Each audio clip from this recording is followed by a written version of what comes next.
Vegetation की आगे की कड़ी में अब हम ट्रॉपिकल ड्राई फॉरेस्ट को कवर करने का प्रयास करते हैं, क्योंकि हमने ट्रॉपिकल वेट फॉरेस्ट कवर कर लिए थे, जिनमें हमने सबसे पहला फॉरेस्ट कौन सा किया था, ट्रॉपिकल वेट एवरग्रीन या रेन फॉरेस्ट।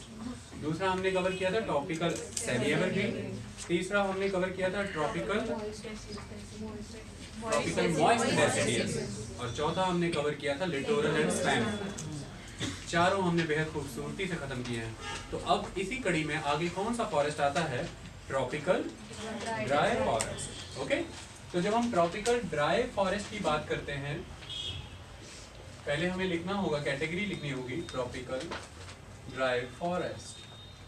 इसमें हमें 1 बाय 1 सारे फॉरेस्ट कवर करने हैं, और ये कड़ी में 5वां फॉरेस्ट है ना, 5th फॉरेस्ट है ना सीक्वेंस में, तो इसका नाम क्या है, ट्रॉपिकल ड्राई एवरग्रीन।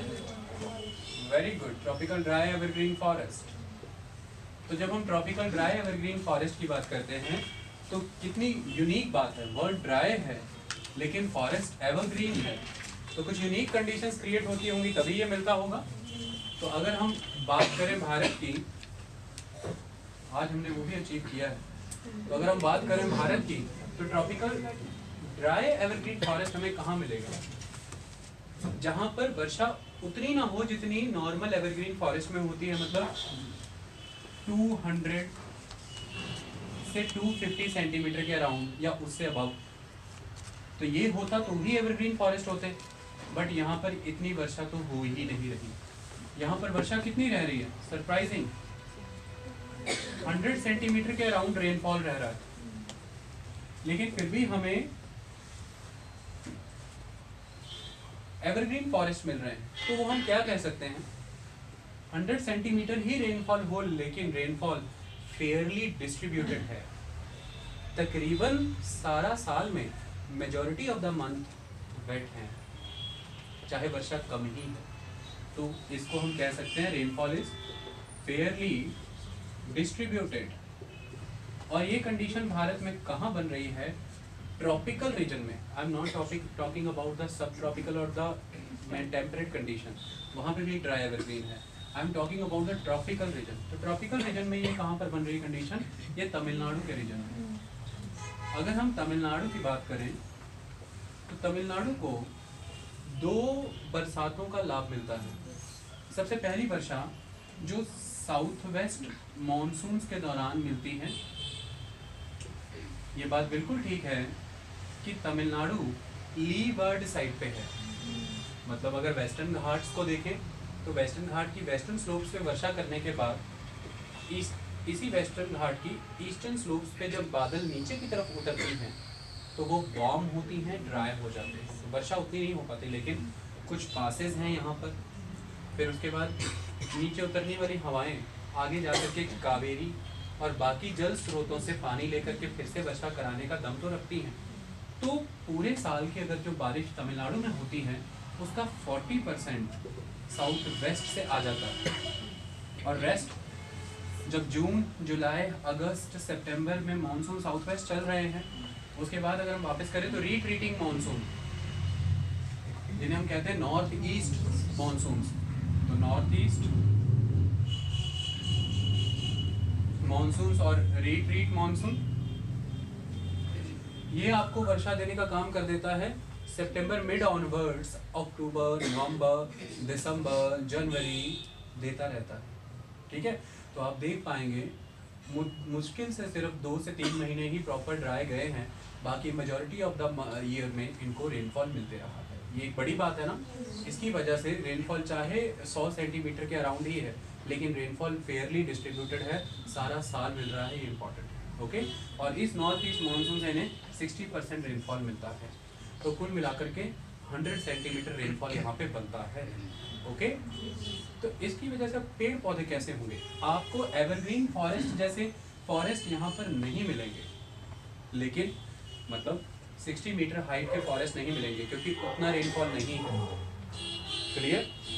दूसरा इंपॉर्टेंट एस्पेक्ट, यहाँ पर एवरग्रीन फॉरेस्ट में भी आपको अंडरग्राउंड ग्रासेस नहीं नजर आ रही थी, क्योंकि सनलाइट पेनिट्रेट नहीं कर पा रही थी। लेकिन यहाँ पर भी आपको सरफेस में ग्रासेस नज़र नहीं आएंगी, सनलाइट पेनिट्रेट नहीं होगी। तो ये सिमिलैरिटी है दोनों में। एक डिफरेंस हमने किया कि जितनी हाइट उन फॉरेस्ट की है उतनी हाइट इस फॉरेस्ट की नहीं रहेगी, हालांकि वो भी एवरग्रीन था और ये भी एवरग्रीन था। वो वेट एवरग्रीन था, ये ड्राई एवरग्रीन है। इसकी वजह से चेंज क्या आएगा, वो मल्टी लेयर्ड होता था जिसमें आपको कई लेयर्स नजर आती थी, लेकिन ये 12 मीटर की हाइट अचीव करने वाले ट्रीज से बनेगा, जिन ट्रीज की कैनोपी सिमिलर लेवल पे ही आएगी, यानी कि एक सिमिलर लेवल का कैनोपी कवर आपको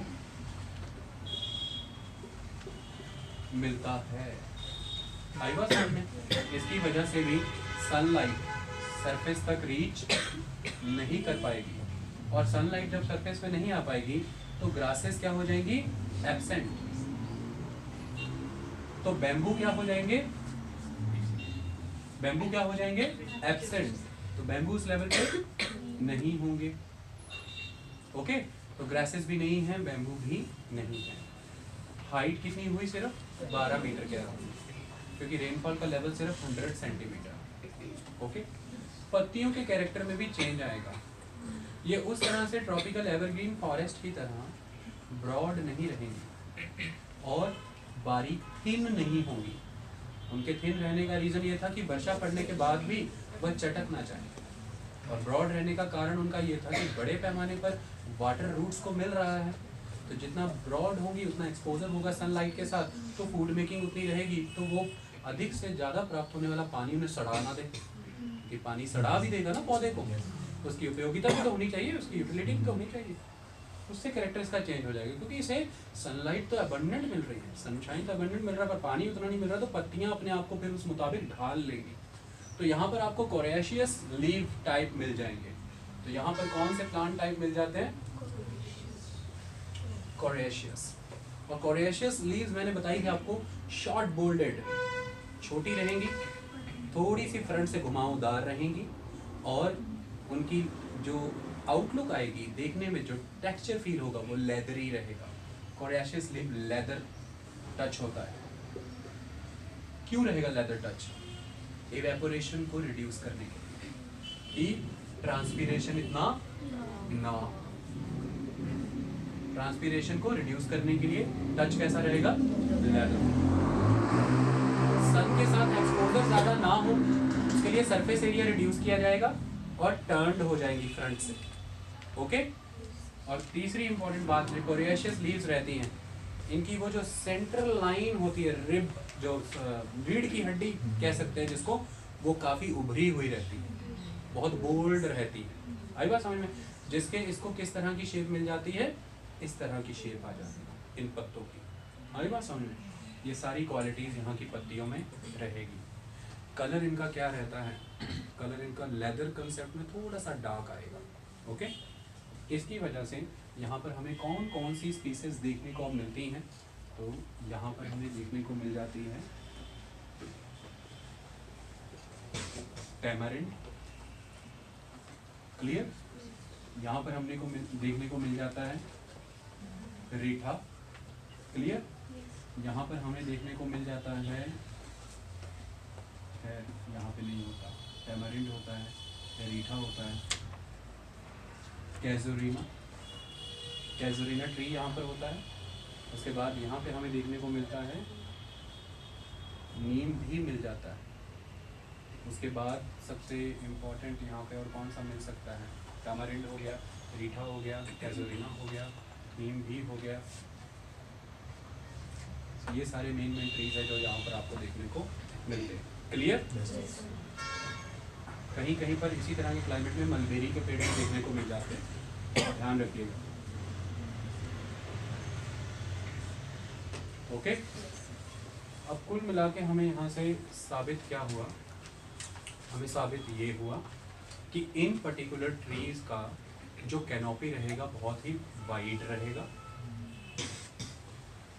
मल्टी लेयर स्ट्रक्चर ना रह करके एक सपाट रेंज नजर आएगी प्रॉपर ऊपर से, तो होमोजीनियस सी हाइट होगी सभी ट्रीज की। ट्रीज की हाइट ज़्यादा नहीं होगी, सिर्फ 10 से 12 मीटर के अराउंड ही रहेंगे। ट्रीज का कैरेक्टर कोरिएशियस रहेगा।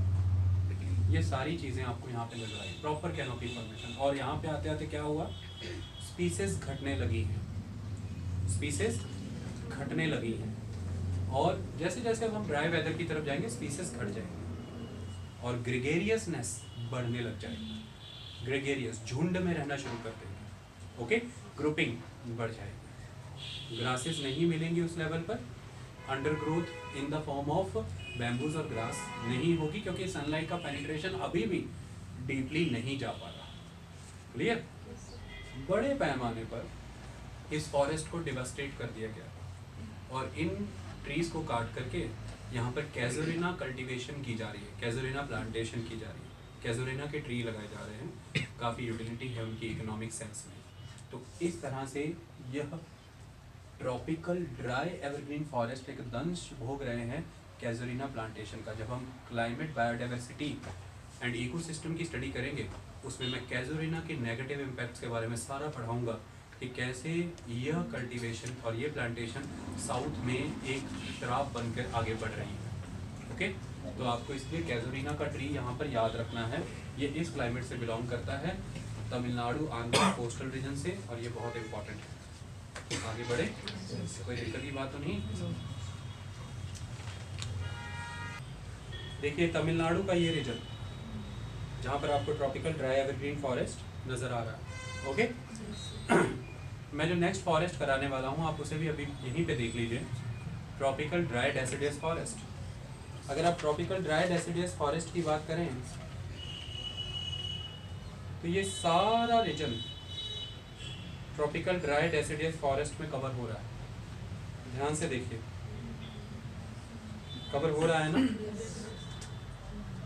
और ये कहाँ तक जा रहा है आप देख सकते हैं, हिमालय के फुटहिल से लेकर के कन्याकुमारी तक जा रहा है।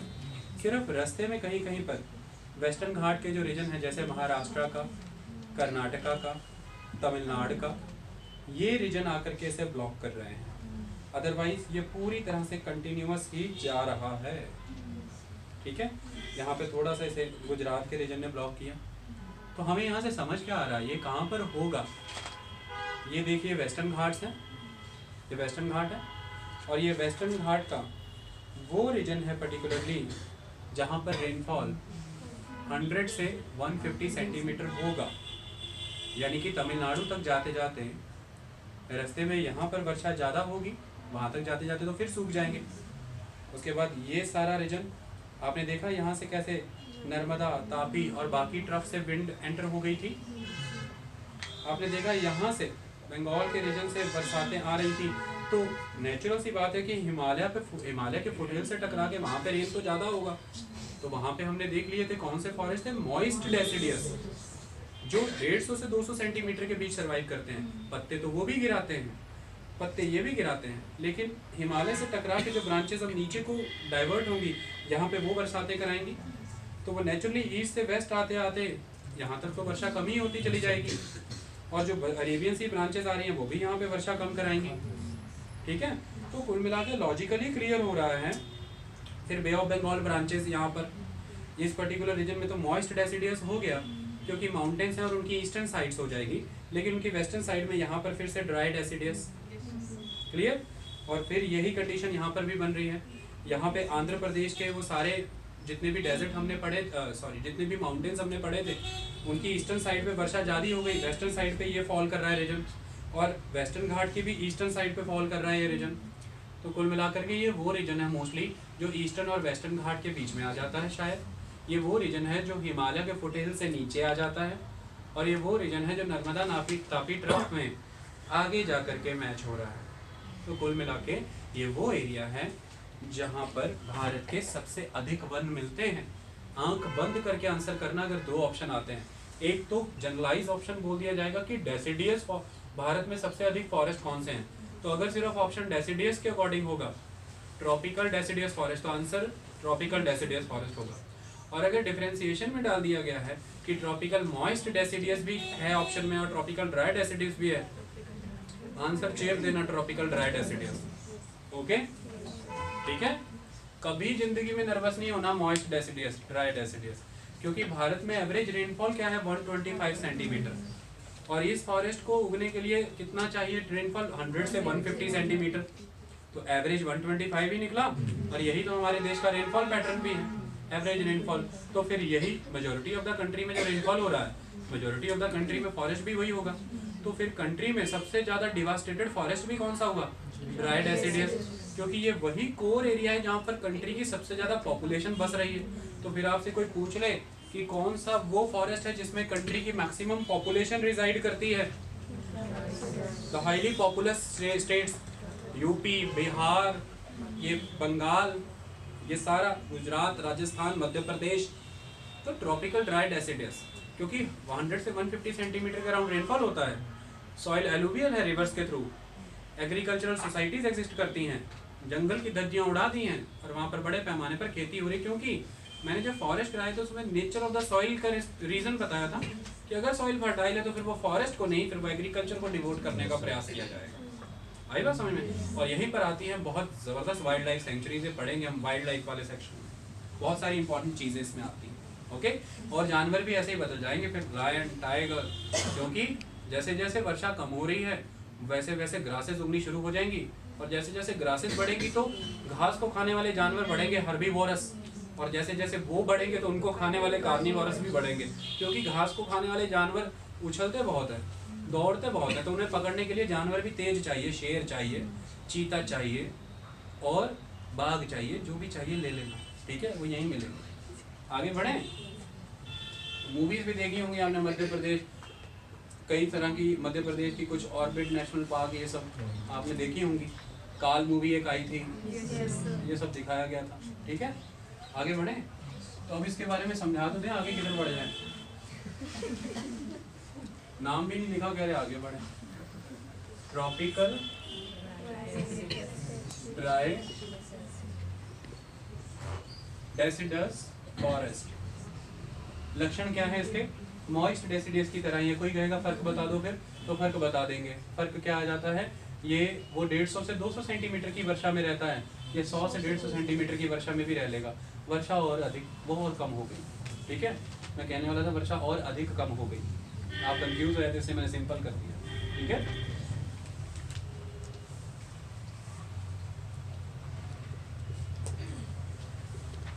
डन। ये ट्रांजिशन फॉरेस्ट होते हैं, कौन से फॉरेस्ट होते हैं, ट्रांजिशन फॉरेस्ट। जैसे अपनी हाई रेनफॉल रीजन की तरफ ये कौन से फॉरेस्ट को दिखा रहे हैं, मॉइस्ट डेसिडियस को, और अपने लो रेनफॉल पेरिफेरी में दिखा रहे हैं ट्रॉपिकल थॉर्न फॉरेस्ट, जो डेजर्ट में होते हैं, अकेशिया के ट्री। तो जब ये हाई रेनफॉल, मतलब आप इस फॉरेस्ट में घूम रहे हैं गाड़ी लेकर के, जैसे ही हाई रेनफॉल जोन की तरफ जाने शुरू होंगे तो प्रिडोमिनेटली टीक के साल के पेड़ मिलने शुरू हो जाएंगे, क्योंकि वो मॉइस्ट डेसिडियस फॉरेस्ट की निशानियाँ थी। मॉइस्ट डेसिडियस फॉरेस्ट में थे ना, टीक के पेड़ आपको मिल रहे थे, साल के पेड़ मिल रहे थे, याद करिए। और बड़े पैमाने पर वहीं मैंने महुआ के पेड़ बताए थे, तो महुआ, टीक, साल, मैंने कहानी भी सुनाई थी झारखंड के आदिवासियों की। और जैसे ही आप इसी फॉरेस्ट में गाड़ी लेकर के उधर को जा रहे हैं, जैसे वर्षा कम हो रही है, तो आपको फॉरेस्ट कौन से मिलने शुरू हो जाएंगे, अकेशिया, किक्कर के, जिनकी कैनोपी कैसे रहती है, इन्वर्टेड ट्राइंगल की तरह, तो अकेशिया के पेड़ बढ़ जाएंगे। तो इस तरह से ट्रांजिशन फॉरेस्ट की तरफ है, बीच में फंसे हुए हैं, लो रेनफॉल से लेके हाई रेनफॉल के बीच वाला, 100 से 150 सेंटीमीटर में। ओके, यहाँ पर टेम्परेचर, फिर अब टेम्परेचर तो इंक्रीज होगा ही ना, एक तो ह्यूमिडिटी भी इंक्रीज हो रही है, तो वो मॉडरेटिंग इम्पैक्ट भी गया। फिर ओशियन से डिस्टेंस, सी से डिस्टेंस भी बढ़ता चला जा रहा है, हम गंगा के मैदानों में चले गए हैं, मीजोथर्मल क्लाइमेटिक कंडीशन कहीं कहीं पर एग्जिस्ट करनी शुरू हो जाएंगी, तो टेम्परेचर जो है एक्सट्रीम जाना शुरू हो जाएगा, तो टेम्परेचर बढ़ जाएगा। आई बात समझ में? तो टेम्परेचर यहाँ पर क्या लिख दीजिएगा, 28 डिग्री सेल्सियस के अराउंड रहना शुरू हो जाता है। हम 24 से 25, 26, 27, 28 तक आ गए ना, लेकिन ह्यूमिडिटी तो यहाँ पर कम हो जाएगी। ह्यूमिडिटी यहाँ पर मैंने आपको बताया था कम हो जाएगी, और ह्यूमिडिटी किस लेवल पर आकर के रुक जाएगी, 50-60% तक। 50-60% के अराउंड, हमारे पहले के लेक्चर्स अगर आप देखेंगे तो वो ह्यूमिडिटी यहाँ पर आ जाएगी। 60-70% के अराउंड मॉइस्ट डेसिडियस, 50-60% के अराउंड यहाँ पर आकर के ठहर रही है, तो ह्यूमिडिटी रिड्यूस हो गई। तो पत्ते बहुत ज़बरदस्त तरीके से गिराएंगे, बिल्कुल बेयर हो जाएंगे। किन मंथ्स के दौरान गिराएंगे, जब ड्राई सीजन आ जाएगा, यानी कि जब मानसून सीजन आया था, इन्होंने जून, जुलाई, अगस्त, सितंबर में पूरा पानी सहेज के रख लिया, तब तो पानी मिल भी रहा था, और अदरवाइज पानी सहेज के भी रख लिया। तो पानी सहेज के रखने की वजह से हम ये किसी तरह से विंटर तो काट ही लेंगे। क्यों? क्योंकि विंटर में इवेपोरेशन नहीं होता ना, तो जब इवेपोरेशन ही नहीं हो रहा उस लेवल पे due to the cool weather, तो फिर पत्तियां गिराने की आवश्यकता ही नहीं है। जितना पानी अब तक सहेज के रखा है ट्रंक में, रूट्स में, उसको यूज कर लो आप। तो इस वजह से नवंबर, दिसंबर, जनवरी तो काट ही लेंगे यार, कोई दिक्कत की बात नहीं। फरवरी भी काटेगा, और फरवरी निकलने के बाद तो गर्मियां शुरू हो जाएंगी। बरसात की पानी की बूंदें भी नसीब नहीं हो रही हैं। फिर भी वेस्टर्न डिस्टर्बेंस से कुछ तो बरसातें मिली थी सर्दियों में, लेकिन गर्मियां अब आ रही हैं तो वेस्टर्न डिस्टर्बेंसेस भी उधर से खत्म, और उसके बाद इधर से जो सहेजा हुआ पानी था वो भी खत्म हो रहा है। तो अब किसी हाल पत्तियां गिरानी पड़ेगी। मार्च अप्रैल के महीनों में पत्तियां फेंक देंगे, और बहुत जबरदस्त तरीके से फेंकेंगे। बिल्कुल बेयर जंगल नजर आएंगे, एकदम नग्न, पत्ते पुत्ते कुछ नहीं होंगे, क्योंकि होमोजेनिटी ऑफ द फॉरेस्ट बढ़ता चला जा रहा है। स्पीसीज जो हैं वो अब कम होती चली जा रही हैं, वैरायटी कम होती चली जा रही है। प्योर स्टैंड मिलने शुरू हो जाएंगे, प्योर स्टैंड, खास तरह की लकड़ियाँ, और ग्रेगेरियस हो जाएंगे, झुंडवादी हो जाएंगे। कोलोनाइजेशन और बढ़ जाएगी, एक ही पेड़ ज़्यादा घेराव करेगा, ज़्यादा एरिया में फैल जाएगा, और लकड़ियाँ काटने वाले खुश होने शुरू हो जाएंगे। कहेंगे यहाँ से लेके वो 3 किलोमीटर तक खाली साल साल, कहते हैं हाँ, खाली टीक टीक, हाँ खाली टेंडू टेंडू। तो इस तरह के पौधे मिलने शुरू हो जाएंगे। आई बात समझ में? ये सारी बातें लॉजिकली समझना बेटा, यूपीएससी क्वेश्चन ऐसे ही आएंगे। तो इसकी वजह से पानी कम पड़ रहा है, जब पानी ही कम पड़ रहा है तो फिर जो अंदर मैटर है वो भी हल्का होगा। आप लोग अगर किसी भी तरह से किसी पर्सन से मिलते हैं जिसके डायलिसिस हो रहे हैं, डायलिसिस होने के बाद देखना कई किलो पानी निकाल दिया जाता है, बंदे वजन कम हो जाता है। अब पानी कम है तो लकड़ी भी सॉफ्ट, हाँ उतनी भारी नहीं रहेगी, हल्की, सॉफ्ट नहीं, लाइट वेट। तो ये वुड, जितनी भी डेसिडियस वुड हैं, ये as compare to evergreen forest बहुत लाइट वेट होती हैं। इसकी वजह से जो रिवर राफ्ट बनाए होते हैं, जिन पर लकड़ियों को रख दिया जाता है और वो राफ्ट कई दिनों में नीचे बह के आते रहते हैं, उन पे इन्हें ट्रांसपोर्ट करना बड़ा इजी रहता है, तो लुम्बरिंग इजी हो जाती है। लुम्बरिंग क्या है? लकड़ी काटना, लकड़ी काट के उसकी शतीरियां बना बना के जंगल में रख लेना, और फिर उसे जो रिवर का एक राफ्ट बनाया था ना बैम्बूज से, उस पे लकड़ियों पे ढेर लगा देना, वो नदी के सहारे बह बह के नीचे आता रहता है, जहाँ पे चाहिए वहां पहुंच जाएगा।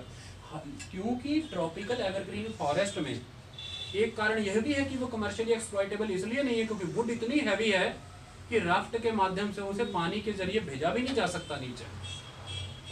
अब इतने डेंस फॉरेस्ट में तो एक ही तरीका हो सकता है ना कि नदी के सहारे लकड़ी काट के भेज दो।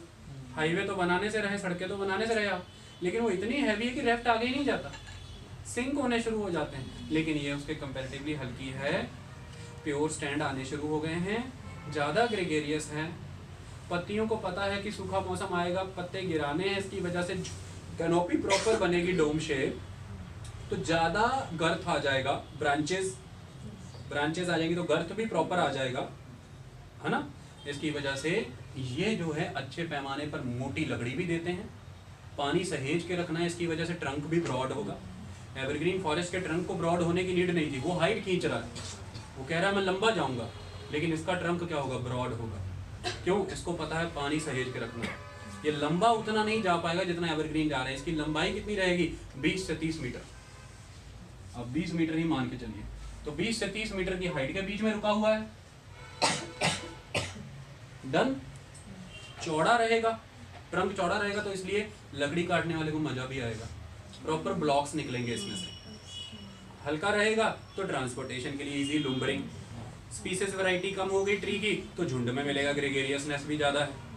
अगली इंपॉर्टेंट बात, उतना डेंस नहीं है ट्रॉपिकल एवरग्रीन फॉरेस्ट की तरह, फिर पत्ते भी गिरा देता है, तो बड़े पैमाने से सनलाइट तो डीपली जाएगी जाएगी सरफेस में, तो ग्रासेस भी मिलेंगी, और जब ग्रासेस भी मिलेंगी तो बम्बू बनेगा ही बनेगा। और बैम्बू भी मिलेंगे बट उतने लग्जूरियस नहीं मिलेंगे, बट बैम्बूज आर देयर, तो आप लिखेंगे बैम्बूज भी हैं, ग्रासेस भी हैं। बहुत बड़ा रोल प्ले करती हैं ये ग्रासेस और बैम्बूज यहाँ के ट्राइबल लोगों के लिए। कई तरह की टोकरियाँ, कई तरह के सामान, हेम्प, रस्सियाँ, सब बनता है यहाँ पर, और ये फिर बिकता है बाजारों में। तो ये वहाँ की सभ्यता, समाज से कनेक्टेड चीज़ें हैं। आने वाले दिनों में जब मैं आपको सोसाइटी, ट्राइब्स पढ़ाऊंगा, एक एक जंगल में मिलने वाले पदार्थ जोड़ूंगा वहाँ की ऑक्यूपेशन से, कि क्यों उस पर्टिकुलर पहाड़ियों में यही ऑक्यूपेशन है, क्योंकि वहाँ पे क्लाइमेट, रेनफॉल, टेम्परेचर ऐसा है कि ऐसी अंडरग्रोथ होती है, तो तभी वहाँ का ताना बाना इन चीज़ों से जुड़ा हुआ है, इसलिए बड़े पैमाने पर वहीं मिलता है। इसलिए हमारे देश में हैंडीक्राफ्ट और वुड प्रोडक्ट मैक्सिमम इस विसिनिटी में, इस रीजन में आपको मिलेंगे, चाहे फिर वो मुसलमानों का दौर रहा हो, चाहे हिंदू शासकों का दौर रहा हो, क्योंकि मटेरियल उसके रिलेटेड यहाँ पे मिल रहा है। इसलिए इन जंगलों में सबसे जबरदस्त नजर पड़ी है अंग्रेजों की और इन्हीं की धज्जियां उड़ाई गई हैं। तो ये भारत के डेसिडियस फॉरेस्ट ही है, चाहे मॉइस्ट और ड्राई, जिसपे मोगली की कहानी भी बनी है और वो मध्य प्रदेश के जंगल हैं, मोगली। ओके, समझ आई बात? तो ये इंपॉर्टेंट कहानियां इससे जुड़ी हुई, सारी बात समझ आ गई? ड्राई डेसिडियस की कोई टेंशन तो नहीं? इसके पेड़ दिखा दें आपको। तो इसका एक बहुत इंपॉर्टेंट पेड़ रहता है जो अमलता, अमलता पेड़ बहुत है। अब आंध्र प्रदेश आपने सुना होगा, आंध्र प्रदेश के रीजन में बड़े पैमाने पर चंदन की लकड़ियां मिलती हैं। आपने वीरप्पन भी सुना होगा, वीरप्पन चंदन तस्कर। तो बड़े पैमाने पर ये डेसिडियस फॉरेस्ट हैं जिनमें सैंडलवुड मिलती है। और सैंडलवुड को क्या चाहिए? 100 से 150 सेंटीमीटर पानी। चंदन की लकड़ियां मिलती हैं, अमलता मिलता है, अच्छा आंवला भी मिलता है, इतना जो खाते हैं आप चाव से, तो आंवला भी मिलता है। उसके बाद यहाँ पर भी टीक मिलेगी, लेकिन प्रिडोमिनेटली किस में मिलती है? मॉइस्ट डेसिडियस में। यहाँ पर भी साल मिल जाएगी, टेंशन की कोई बात नहीं। मेन आप याद रखेंगे, अमलता मिलता है, चंदन मिलता है, आंवला मिलता है, टीक मिलता है, साल मिलता है, ये इंपॉर्टेंट ट्रीज यहाँ पर मिलते हैं। बाकी सारी मॉइस्ट डेसिडियस वाली रेपिटेशन भी यहाँ पे मिल जाती, क्योंकि मैंने ये बताया ये ट्रांजिशन फॉरेस्ट है, उधर भी जा रहा है और इधर भी आ रहा है, इसलिए मैंने वो रिपीट नहीं किए। तो तेंदू भी लिख सकते हो, यहाँ पे तेंदू भी मिलता है, ठीक है। तो मोटे मोटे पेड़ हमने याद कर लिए, जो हमें नाम याद रहते हैं हमने याद कर लिया। तेंदू मिलता है, चंदन मिलता है, आंवला मिलता है, टीक, साल, अमलता, ये सब यहाँ पर मिलते हैं। और वो तो कभी भूलना ही मत, पीपल, आम, वो तो इन इलाकों में आम ही गाड़ी लेके ट्रेन पे चले जाओ तो यूपी और अदर एरिया में शाहजहांपुर और बाकी belt, Lucknow belt, Pratapgarh belt, आम के बाग मिल जाएंगे, कोई टेंशन की बात ही नहीं। क्योंकि यही तो कहानी है, ट्रंक चौड़ा, कैनोपी इतनी भव्य, गर्थ इतना जबरदस्त, और पत्तेझड़, पत्ते गिरते हैं, सब चीजें, पीपल के पत्तों ने हड़कंप मचा रखा, गिर गिर के शेड कर देते हैं लीव अपनी, है ना। और ऐसा मौसम भी आ जाता है पतझड़ के मौसमों में, ऐसे लटके से रहते हैं, ऐसे लटके से नहीं खेलते, झूलते रहते, पता ही होता है कुछ आने ही वाले हैं, काम होने ही वाला है। कभी भव्य हो जाता है, कभी एकदम से ऐसा हो जाता है, ठीक है। चलें आगे, अब कुछ और नहीं चाहिए इसके रिलेटेड। कमर्शियली एक्सप्लॉइटेबल क्यों है पता है? सबसे ज्यादा डिवास्टेटेड है पता है? तो फिर इतना तो पता ही होगा, आगे जाके सर बहुत डीपली पढ़ाएंगे इसके बारे में, जब क्लाइमेट चेंज पढ़ेंगे तो इसी को पढ़ेंगे फिर। अब ट्रॉपिकल ड्राई डेसिडियस के बाद ट्रॉपिकल 7वां कौन सा था? कांटों से भरा हुआ था आज, ट्रॉपिकल थॉर्न। प्रकृति परहेज नहीं करती है, आप में कांटे हैं, कुछ भी है, उसने आपको मौका दिया है अडेप्ट हो जाओ, तो उसी का एक नमूना ये जंगल है। अडेप्टेशन सिखाती है प्रकृति की, माहौल के साथ आप कैसे आत्मसात हो जाते हैं, तभी तो जीवन का निर्वहन होगा ना, यही तो मनुष्य है, मैन एंड एनवायरनमेंट का रिलेशन है। तो ट्रॉपिकल थॉर्न फॉरेस्ट में क्या नजर आता है? इसमें रेनफॉल का पैटर्न कुछ ऐसा रहता है, 75 सेंटीमीटर बिलो। अब बिलो कहाँ तक जाना है? आओ बिलो चलते हैं, 75 सेंटीमीटर से बिलो आते चले जाओ। पहला पड़ाव बना लेना 50 सेंटीमीटर पे, दूसरा पड़ाव बना लेना 30 सेंटीमीटर पे, और तीसरा जाके बनाना 10 से 12 सेंटीमीटर, तो 12 सेंटीमीटर कर देते हैं। ओके, इस तरह से अब इन फॉरेस्ट में एकदम से आपकी गाड़ी निकल करके ट्रॉपिकल डेसिडियस फॉरेस्ट से घुस गई है इन जंगलों में, तो आपको कोई रोकने वाला तो है नहीं। आप तो उन्मादी लोग हैं, मध्य प्रदेश से जा रहे हैं वेस्टवर्ड और घुस गए जाके राजस्थान में, और घुसते चले जा रहे हैं। फिर अरावली भी आपको रोक नहीं पाएगा रास्ते में। अरावली को भी आपने कई सारे पासेज आते हैं ना, पिपली पास और देसुरी, देवैर, सबको चीरते हुए आप वेस्टर्न तक चले जाओगे, तो गाड़ी लेके आते जाओ वेस्ट, वर्षा कम होती चले जाना जैसलमेर तक, और फिर सारी वेजिटेशन देख लोगे ये वाली जो भी मिलती है। तो जब 75 से 50 सेंटीमीटर के बीच में आप हैं, तो फिर आपको बहुत ही एक यूनिक कैरेक्टरिस्टिक नजर आएगी कि आपको एकेशिया के पेड़ नजर आएंगे, बट हाईली इवनली स्पेस्ड। जैसे आप जा रहे हैं तो ग्रासलैंड्स तो हैं, लेकिन पक्के डिस्टेंस पे अकेशिया के पेड़ नजर आने शुरू हो जाएंगे, तो इवनली स्पेस्ड अकेशिया ट्री नजर आने शुरू हो जाते हैं। अकेशिया मैंने किक्कर है, ऐसा ही होता है। ओके, और इसकी खासियत क्या रहती है? पत्तियां बहुत छोटी छोटी, तो एक्सपोजर टू द सन ज्यादा ना हो, सरफेस एरिया कम हो गया। लीव्स देखिएगा तो वैक्सी नेचर की होंगी, इवेपो ट्रांसपीरेशन, मतलब ट्रांसपीरेशन ज्यादा ना हो, इवेपोरेशन ज्यादा ना हो। बार्क काफी खुरदुरा और थिक, बार्क देखना रगड़ा, एकदम रगड़, इसकी वजह से जो ट्रंक है, स्टेम है, उसमें से भी इवेपोरेशन ना हो। और पत्तियों के कंपैरेटिवली जो ट्रंक रहेगा वो मोटा नजर आएगा, क्योंकि पानी को सहेज के रखा है, उसने स्टोर करके रखा है ड्राई वेदर के लिए, और जड़ें बहुत गहरी चली जा रही हैं। ये सारी खासियतें इसकी होती हैं। हवा का प्रभाव इस पे ना हो जाए, क्योंकि खाली इलाका है, जंगल नहीं है, और हवा तो बहनी है, हवा को रोक पाया। हाँ, हवा आकर के इसकी कनोपी अगर बनी होगी ऐसे डोम की तरह, तो चटका के चली जाएगी। तो कनोपी ऐसी बना रहा है कि हवा आए और सर से टच करके एडजेसेंट ही निकल जाए। किसी भी वे में अगर इसकी कनोपी की शेप कुछ ऐसी होती तो हवा यहाँ टकराती, लेकिन कनोपी की शेप ऐसी बना ली इसने, एरोडायनेमिक्स कह सकते हैं इसको आप। एरोप्लेन की तरह इसके अपने एरोडायनेमिक्स हैं। तो एरोडायनेमिक्स का कंसेप्ट साइंटिस्टों को कहीं प्रकृति ने तो नहीं दिया। एरोडायनेमिक्स ऐसे बना रखे हैं इसने हवाई जहाज के पंखों की तरह कि ऐसे हवा जिधर से भी आ जाए, यहाँ आती इसकी टिप में बे ऑफ, जैसे कन्याकुमारी को टकरा करके मानसून बढ़ जाते हैं 2 हिस्सों में, हवाएं भी ऐसे बढ़ जाती हैं। और फिर ये कहता है गुजरो, मुझे बिना नुकसान पहुंचाए। इसका कोई कुछ नहीं बिगाड़ सकता। और ये इतना दीवाना है कि ये पत्ते भी नहीं गिराता डेसिडियस की तरह, अपने रुआब में खड़ा रहता है सारा साल। आपको कभी इसके पत्ते पुत्ते गिरे नहीं दिखेंगे। क्यों? क्योंकि है ही बड़ा वही, अपने आप को वही बना के रखा है इसने। पत्तियों का ढंग ही ऐसा कहता है, क्यों इतने चौड़े पत्ते लेने कि फिर गिराने पड़ जाए, एकदम नग्न खड़े हो जाओ, वैसे ही बन के रहो चुपचाप से, एकदम मजे में रहो। तो ये इसकी खासियत है। आई बात समझ में? लेकिन ऐसा माहौल हर जगह पे नहीं मिलेगा आपको इस पर्टिकुलर रीजन में। आप और वेस्टवर्ड आते चले जाइए, 50 सेंटीमीटर के अराउंड आने शुरू हो जाइए, और जैसे ही 50 सेंटीमीटर के अराउंड आ रहे हैं तो 75 से 50 सेंटीमीटर के दौरान आपको अकेशिया भी मिले और ग्रासेस भी मिली। जब वेट सीजन आएगा तो सवन्ना के घास मिल जाएंगे। सवन्ना के घास क्या रहेगी? घास भी रहेगी एकदम मरी सी। कहने का मतलब उसमें ज़्यादा न्यूट्रिशन नहीं रहेगा, ज़्यादा ऑर्गेनिक कंटेंट नहीं रहेगा, और जड़ें गहरी रहेंगी। वो भी पानी तलाश रही है बेचारी। ऊपर से नज़र आ रहा है कि पता नहीं क्या ही मुरझाई सी एकदम बीटिश कलर की। तो ऐसी यहाँ पर घास के मैदान रहते हैं, इन्हीं में घूमते रहते हैं, ऐसे इन्हीं के जैसा रंग बना के, उनके जैसा ही रंग इन घासों का भी होता है। ठीक है, तो ये बात याद रखना। तो आप यहाँ पे घास भी मिल गई, अकेशिया भी मिल गए, दोनों इवनली एकदम स्पेस्ड। 50 सेंटीमीटर तक आए, 50 सेंटीमीटर तक आ रहे हैं, तो अब अकेशिया कह रहा है मैं ओके, मैं चलता हूँ, मेरा हो गया। तो कुछ तो पानी दो, कदकाठी मेरी कुछ तो है।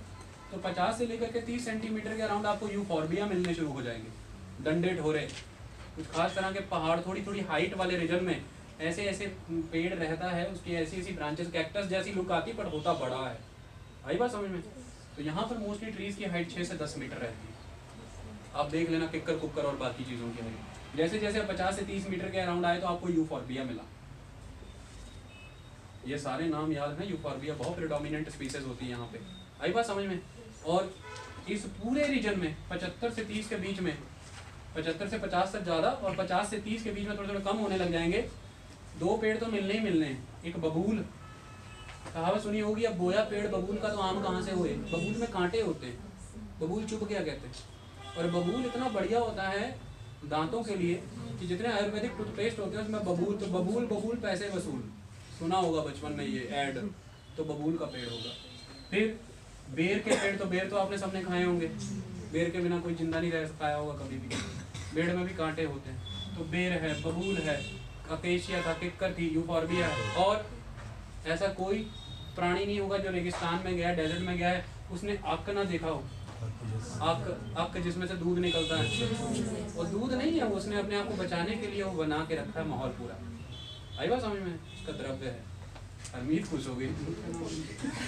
अक है, बबूल है, बेर है, यूफॉर्बिया है, अकेशिया है, ये सारे पौधे यहाँ पर पाए जा रहे हैं। और प्रेडोमिनेंटली 50 से 30 सेंटीमीटर में ये अक और बबूल ये बहुत जबरदस्त है। 30 से भी आगे बढ़ रहे हैं, कहते हैं और दूर तक जाना है, आओ अब मिलेगा कैक्टाई। कैक्टस कह रहा बस मैं यही हूँ यहाँ पे, बाकी सब गया। तो कैक्टस के पौधे यहाँ पे मिलेंगे जिसकी पत्तियाँ बेइंतहा हैं, थॉर्न, कांटों की फॉर्म में, लेकिन जिसका स्टेम बहुत बड़ा है, सारा वाटर स्टोर करके रख लिया। पत्तियाँ ही ऐसी बना दी कांटों की तरह, ना सन को एक्सपोज होती हैं, ऐसी पिरामिडल शेप बना रखी है कि सन की लाइट कहीं से भी पड़े सीधी इंसिडेंट कभी कर ही नहीं पाएगी।